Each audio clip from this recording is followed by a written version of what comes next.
Hi ಎಲ್ರಿಗೂ ನಮಸ್ಕಾರ. R ಅಡಿಗೆ ಮನೆಗೆ ಸ್ವಾಗತ. ಇವತ್ತೊಂದು ಪ್ರೋಟೀನ್ ಭರಿತ ರೆಸಿಪಿ ಮಾಡ್ತಾ ಇದೀವಿ. ಇದು ಬ್ರೇಕ್ಫಾಸ್ಟ್ಗೆ, ಲಂಚ್ಗೆ, ಡಿನ್ನರ್ಗೆ ತುಂಬಾ ಚೆನ್ನಾಗಿರುತ್ತೆ ಮತ್ತು ಈಸಿಯಾಗೂ ಮಾಡ್ಕೋಬಹುದು. ಬನ್ನಿ ಹೇಗ್ ಮಾಡೋದು ಅಂತ ಮುಂದೆ ವಿಡಿಯೋದಲ್ಲಿ ನೋಡೋಣ. ಈ ವಿಡಿಯೋ ಇಷ್ಟ ಆದ್ರೆ ನಿಮ್ಮ ಫ್ಯಾಮಿಲಿ ಫ್ರೆಂಡ್ಸ್ಗೆ ಶೇರ್ ಮಾಡಿ. ನಮ್ಮ ಚಾನೆಲ್ನ ಸಬ್ಸ್ಕ್ರೈಬ್ ಮಾಡೋದು ಮರಿಬೇಡಿ. ನೋಡಿ, ಹಿಂಗೆ ವಿಡಿಯೋ ಮಾಡೋದು ನಾವು. ಟ್ರೈಪಾಡ್ ಇಲ್ಲಿ ಇಟ್ಟಿರ್ತೀವಿ. ಕ್ಯಾಮ್ರಾ ಇದು ನೋಡಿ, ಕಾಣ್ತಾ ಇರೋದು. 1 ಕಪ್ಪು ಹೆಸರು ಕಾಳು ನೆನೆಸಿಟ್ಕೊಂಡಿರೋದು. ಇದು ನೀರು ಇದ್ರೆ ನೋಡಿ, ಈ ಥರ ಫುಲ್ ನೀರು ಇರಬಾರ್ದು, ಫುಲ್ ಡ್ರೈನ್ ಮಾಡ್ಕೋಬೇಕು. ಅದನ್ನು ಒಂದು ಮಿಕ್ಸಿ ಜಾರ್ಗೆ ಹಾಕ್ಕೊತಾ ಇದ್ದೀನಿ. ಖಾರಕ್ಕೆ ಒಂದು 4 ಮೆಣಸಿನ್ಕಾಯಿ ಹಾಕ್ಕೊತಾ ಇದ್ದೀನಿ. ಒಂದು 6-7 ಹೆಸರು ಬೆಳ್ಳುಳ್ಳಿ ಆಪ್ಷನಲ್ಲು, ಬೇಡ ಅಂದರೆ ಸ್ಕಿಪ್ ಮಾಡ್ಕೊಬೋದು. ಒಂದು ಅರ್ಧ ಇಂಚಷ್ಟು ಶುಂಠಿ ಹಾಕ್ಕೊತಾ ಇದ್ದೀನಿ. ಹೆಸರು ಕಾಳು ಎಷ್ಟು ಅವರ್ ನೆನೆಸಿಟ್ಕೊಂಡಿದ್ದೀರಾ? ಓವರ್ನೈಟ್ ನೆನೆಬೇಕು. ಅಡುಗೆ ಮಾಡೋರೆ ನೆತ್ತಿಗಾಗ್ಬೇಕಲ್ಲ. ಮತ್ತು ಒಂದು ಈರುಳ್ಳಿ ಕಟ್ ಮಾಡಿ ಇಟ್ಕೊಂಡಿದ್ದೀನಿ, ಅದನ್ನು ಹಾಕ್ಕೊತಾ ಇದ್ದೀನಿ. ಒಂದು 3/4 ಟೇಬಲ್ ಸ್ಪೂನ್ ಅಷ್ಟು ಸೋಂಪು. ಯಾರು ಅಡುಗೆ ಮಾಡೋರೆ? ಕ್ಯಾರೆಟ್ 1-2 ಇದು, ಒಂದು ಮೀಡಿಯಂ ಸೈಜ್ ಅಷ್ಟು ಕ್ಯಾರೆಟ್ ತುರಿದಿರೋದನ್ನ ಹಾಕ್ಕೊತಾ ಇದ್ದೀನಿ. ತುರ್ದೆ ಹಾಕೋಬೇಕಾ, ಕಟ್ ಮಾಡಿ ಹಾಕೋಬಾರ್ದಾ? ಹೆಂಗ್ ಬೇಕಾದ್ರೆ ಹಾಕ್ಬಿಡಿ, ನಿಮ್ಗೆ ಕನ್ವೈಟ್. ಈರುಳ್ಳಿ ಪೀಸ್ ಹಾಕ್ಬಿಡಿ. ಇವಾಗ ಇದನ್ನ ನೀರು ಎಷ್ಟಾಗುತ್ತೆ ಅಷ್ಟು ಕಡಿಮೆ ಹಾಕೊಂಡು ಫೈನ್ ಪೇಸ್ಟ್ ಆಗಿ ರುಬ್ಕೊಂಡ್ಬಿಡೋಣ. ರುಬ್ಕೊಂಡ್ಬಿಡಿ. ನೋಡಿ, ಈ ಥರ ನೈಸಾಗಿ ರುಬ್ಕೋಬೇಕು. ಇವಾಗ ಇದನ್ನ ಒಂದು ಬೌಲ್ಗೆ ಶಿಫ್ಟ್ ಮಾಡ್ಕೊಬಿಡೋಣ. ಯಾರು ಅಡುಗೆ ಮನೆಯವ್ರೆ, ಒಂದು ಬೌಲ್ ಹಾಕ್ರಿ. ಹಾಕಿ. ಇವಾಗ ಇದಕ್ಕೆ ಒಂದು ಅರ್ಧ ಟೇಬಲ್ ಸ್ಪೂನ್ ಆಮ್ಚೂರ್ ಪೌಡರ್ ಹಾಕ್ಕೊತಾ ಇದ್ದೀನಿ. ನಿಮ್ಮ ಹತ್ರ ಆಮ್ಚೂರ್ ಪೌಡರ್ ಇಲ್ಲ ಅಂತಂದರೆ ಲೈಮ್ ಜ್ಯೂಸ್ ಹಾಕೊಬೋದು. ಒಂದು 1/4 ಟೇಬಲ್ ಸ್ಪೂನಷ್ಟು ಅಜ್ವೈನ್. ಇದು ಸ್ವಲ್ಪ ಉಜ್ಬಿಟ್ಟು ಹಾಕೋಣ.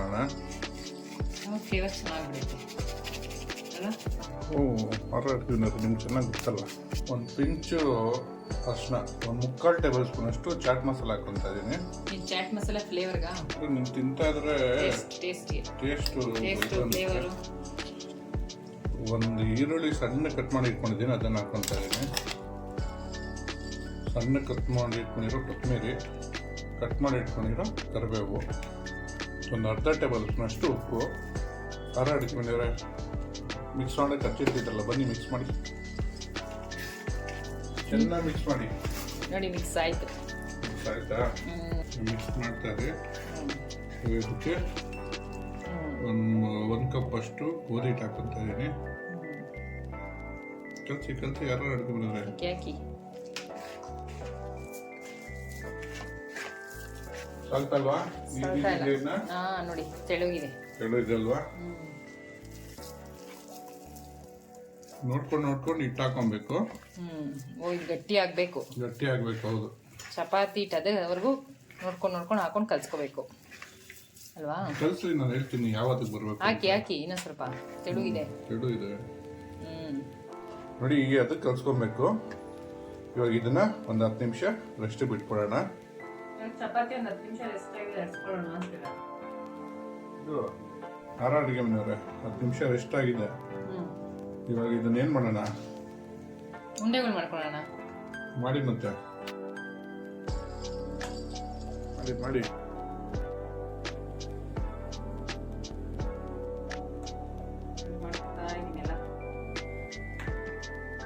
ಸ್ವಲ್ಪ ಮೆತ್ಕೊಡುತ್ತೆ ಅಂತ ಇದನ್ನ ಇಟ್ಟಾಕೊಂಡು ಅದು ಲಡ್ಸ್ಬೇಕಾರೆ ರೀ, ಕನ್ಫ್ಯೂಸ್ ಮಾಡಬೇಡ್ರಿ. ಕೈಗೆ ಗಟ್ಟಿ ಕಲ್ಸ್ಕೊಂಡಿದೀವಲ್ಲ, ಅದಕ್ಕೆ ಮೆತ್ಕೊಳ್ಳಲ್ಲ ರೀ, ಗಟ್ಟಿ ಕಲ್ಸ್ತೀರಿ ಮೆತ್ಕೊಳುತ್ತೆ. ಖಾರ ಅಡುಗೆ ಮಾಡೋರಿ 50 ವರ್ಷ ಸರ್ವಿಸ್ ಅಂತೀರಾ, ಮಾತಾಡ್ತಾರೆ.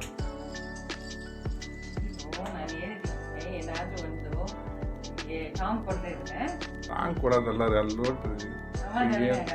ಎಣ್ಣೆ ಹಚ್ಚಿದ್ದೀರಾ, ಗಟ್ಟಿ ಕಲ್ಸಿದ್ದೀರಾ, ಎಲ್ಲಿಂದ ಇದಾಗುತ್ತೆ ನೋಡಿ. ಹಿಂಗೆ ವಿಡಿಯೋ ಮಾಡೋದು ನಾವು. ಟ್ರೈಪಾಡ್ ಇಲ್ಲಿ ಇಟ್ಟಿರ್ತೀವಿ.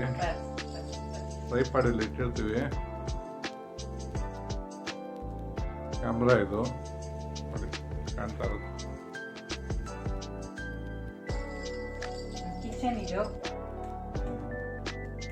ಆಯ್ತಲ್ಲ, ಉಂಡೆ ಮಾಡ್ಕೊಂಡ್ರಾ? ಎಲ್ಲ ಉಂಡೆ ಮಾಡ್ಕೊಂಡು ಆಯ್ತು. ಎಷ್ಟಾಗಿದೆ? 3, 4, 5, 6, 7, 8, 9, 10, 11 ಉಂಡೆ ಆಗಿದೆ. ನೀವು 1 ಕಪ್ಪು ಹೆಸರು ಕಾಳು ಹಾಕಿರೋದಕ್ಕೆ ಇದೆಲ್ಲ ರುಬ್ಕೊಂಡಾದ್ಮೇಲೆ ಈರುಳ್ಳಿ ಎಲ್ಲ ಹಾಕಿರ್ತೀವಲ್ಲ, ಸೊ ನೀರಂಶ ಇರೋದ್ರಿಂದ 2 ಕಪ್ಪು ಗೋಧಿ ಹಿಟ್ಟು ಇಡ್ಸಿದೆ. ಈಗೆಲ್ಲ ಉಂಡೆ ಮಾಡ್ಕೊಂಡಾಗಿದೆ. ಅಡುಗೆ ಮನೆಯವ್ರೆ ಇವಾಗ ಇದನ್ನ ಇಳಿಸ್ಬಿಡಿ. ಇಳಿಸಿ ಇದು ಸಹಾಯದಿಂದ ಮಾಡಿ. ಇವಾಗ ಕೊಡ್ತೀನಿ ಕೈಗೆ. ಇದರಿಂದ ಸಹಾಯದಿಂದ ಮಾಡಿ, ಅವಾಗ ನೀಟಾಗಿ ಬರುತ್ತೆ. ನೋಡಿ, ಈ ತರ ಸಹಾಯದಿಂದ ನೀಟಾಗಿ ಶೇಪ್ ಬೇಕು ಅಂದ್ರೆ ಈ ತರ ಮಾಡ್ಕೊಳ್ಬೇಕು. ನೋಡಿ, ಎಕ್ಸ್ಟ್ರಾಸ್ ಎಲ್ಲ ಈ ತರ ತೆಗ್ದುಬಿಟ್ರೆ ಎಷ್ಟು ಚೆನ್ನಾಗೈತೆ. ಬನ್ನಿ ಇದನ್ನೆಲ್ಲ ಸುತ್ಕೊಂಡ್ಬಿಡೋಣ. ಅಡುಗೆ ಮನೆಯವ್ರೆ ಹೆಂಚು ಕಾದಿದೆ ಹೆಂಚು ಲಡ್ಸ್ಕೊಂಡಿರೋದ ಹಾಕೊಂಡ್ಬಿಡೋಣ. ಹಾಕೊಂಡು ಕ್ಲೀನಾಗಿ ನೀಟಾಗಿ ಸುಟ್ಕೊಡಿ. ಹಿಂಗೆ ನೀಟಾಗಿ ಚೆನ್ನಾಗಿ ಇದು ಸಹಾಯದಿಂದ ನೀಟಾಗಿ ತೋರಿಸಿ. ಇದ್ರ ಸಹಾಯದಿಂದ ಟರ್ನ್ ಮಾಡ್ಕೊಳ್ಳಿ. ನೀವು ಬೇಯಬೇಕು ಇನ್ನೂ ಸ್ವಲ್ಪ. ಇದ್ರ ಸಹಾಯದಿಂದ ಇವಾಗ ಒಂದು ಸ್ವಲ್ಪ ಎಣ್ಣೆ ಹಾಕೊಳ್ಳೋಣ. ಇನ್ನ ಆಗ್ಲಿ ಇರ್ರಿ, ಹೊಗೆ ಬಂದ್ಬಿಡ್ತಿದ್ರಿ. ಬೇಯ್ಬೇಕಾದ್ರೆ ಎಣ್ಣೆ ಹಾಕಿದ್ರೆ ಚೆನ್ನಾಗಾಗತ್ತೆ. ನೋಡಿ, ಇವಾಗ ತಿರುಗಿಸ್ತೀನಿ ಎಷ್ಟು ಚೆನ್ನಾಗಾಗುತ್ತೆ ಅಂತ. ಆಗುತ್ತೆ, ಹೊಗೆ ಬರುತ್ತೆ ಅಂತ ಇದೆ. ಎಷ್ಟು ಚೆನ್ನಾಗಿದೆಲ್ಲ. ಚೆನ್ನಾಗಿ ಬಂದಿದೆ, ತುಂಬಾ ಚೆನ್ನಾಗಿ ಬಂದಿದೆ. ಇವಾಗ ಇದಾಗಿದೆ, ತಕೊಂಬಿಡೋಣ ಸಾಕು. ತಕೊಂಬಿಡಿ. ನೋಡಿ, ಹೈ ಪ್ರೋಟೀನ್ ಬ್ರೇಕ್ಫಾಸ್ಟ್ ರೆಡಿ ಆಗಿದೆ. ಇದು ತಿನ್ನೋದಕ್ಕೆ ಬೇರೆ ಏನು ಜೊತೆಲಿ ಏನು ಬೇಡ. 1 ಕಪ್ ಮೊಸರು ಸಾಕು. ಮೇಲೆ ಒಂದು ಸ್ವಲ್ಪ ಚಿಲ್ಲಿ ಫ್ಲೇಕ್ ಕುದಿಸ್ಕೊಂಡ್ಬಿಟ್ರೆ ಸೂಪರ್ ಕಾಂಬಿನೇಷನ್. ಯಾಕಂದ್ರೆ ಇವಾಗ ಮಸಾಲೆ ಎಲ್ಲ ಇರುತ್ತಲ್ಲ ಆಲ್ರೆಡಿ, ಸೊ ಅದಕ್ಕೆ ಮೊಸರು ಅಷ್ಟಿದ್ರೆ ಸಾಕು, ಆರಾಮಾಗಿ ತಿನ್ಬೋದು. ಸೂಪರ್ ಆಗಿರುತ್ತೆ. ಟ್ರೈ ಮಾಡ್ಬಿಟ್ಟು ಹೇಗಿತ್ತು ಅಂತ ಕಮೆಂಟ್ ಬಾಕ್ಸ್ ಅಲ್ಲಿ ತಿಳಿಸಿ. Thanks for watching our video.